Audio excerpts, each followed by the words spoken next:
My name is Rafael and you're watching Rock and Roll Garage, and today we're going to talk about Bob Dylan, George Harrison, and hip-hop music. This is a really funny story, but before, please don't forget to subscribe to the channel, hit the like button, leave your comment below. And you can read the article about this video in the description, okay? Well, the thing is, George Harrison, obviously, you know him. He one of the Beatles members. He is just an incredible artist. Sadly passed away too soon, but he, in my opinion, also had the greatest solo career. In my opinion, I think he's got the best solo career of the Beatles.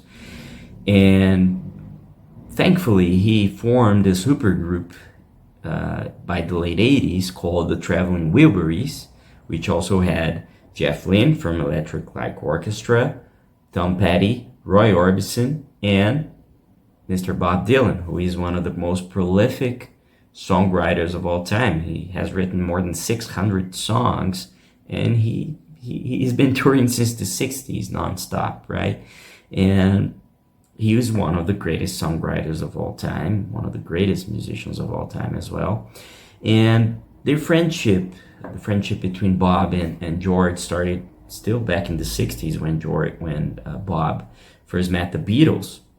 And Bob was a huge influence to the Beatles in terms of songwriting. And they eventually formed the Traveling Wilburys back in the late 80s. And around that time, of course, music has already evolved a lot since the Beatles and Bob Dylan started. And George didn't really like most of the music that came after the Beatles. He wasn't a big fan of hard rock music. He already said at the time not very good things about Led Zeppelin, for example. He wasn't a fan of heavy metal as well. And he didn't particularly like hip-hop music. But until when Bob Dylan made him respect hip-hop. And that's a really interesting story that was told by the George Harrison's son, Danny Harrison. He said that in an interview with The Line of Best Fit in 2023 that you're going to see right here. He explained that when he was young, he asked his parents, Olivia and George Harrison, if it was okay to like hip hop music, because at the time he liked the group Wu-Tang Clan, and he asked them if it was okay to like that kind of music. And then they told him a really interesting story involving Bob Dylan, and this is what he said. My dad didn't really like rap music, but then I remember when he was doing the Traveling Wilburys, Bob Dylan used to like wearing his hat backwards. My dad would be like, "Why? Why are you wearing your hat back?" Until Dylan answered, "Because that's what rappers do, and they are the only ones saying anything." Bob Dylan was listening to NWA, Public Enemy. Since then, my dad had more respect for it and left it alone.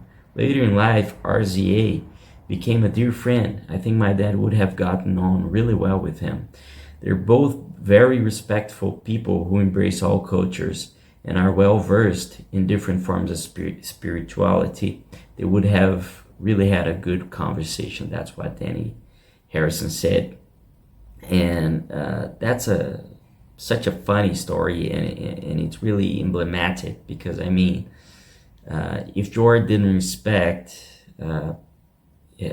rap and hip hop and those kind of music, it was Bob Dylan who made him feel like, wait a minute, there's something going on here. There's something really interesting going on here. If Bob's saying that, I mean, and it's interesting if you do the parallel with Bob and rap, hip hop, because I mean, before Dylan, obviously you had one or two different songs, but most of the songs playing on the radio and and that a lot of people listening to were love songs, were songs about love.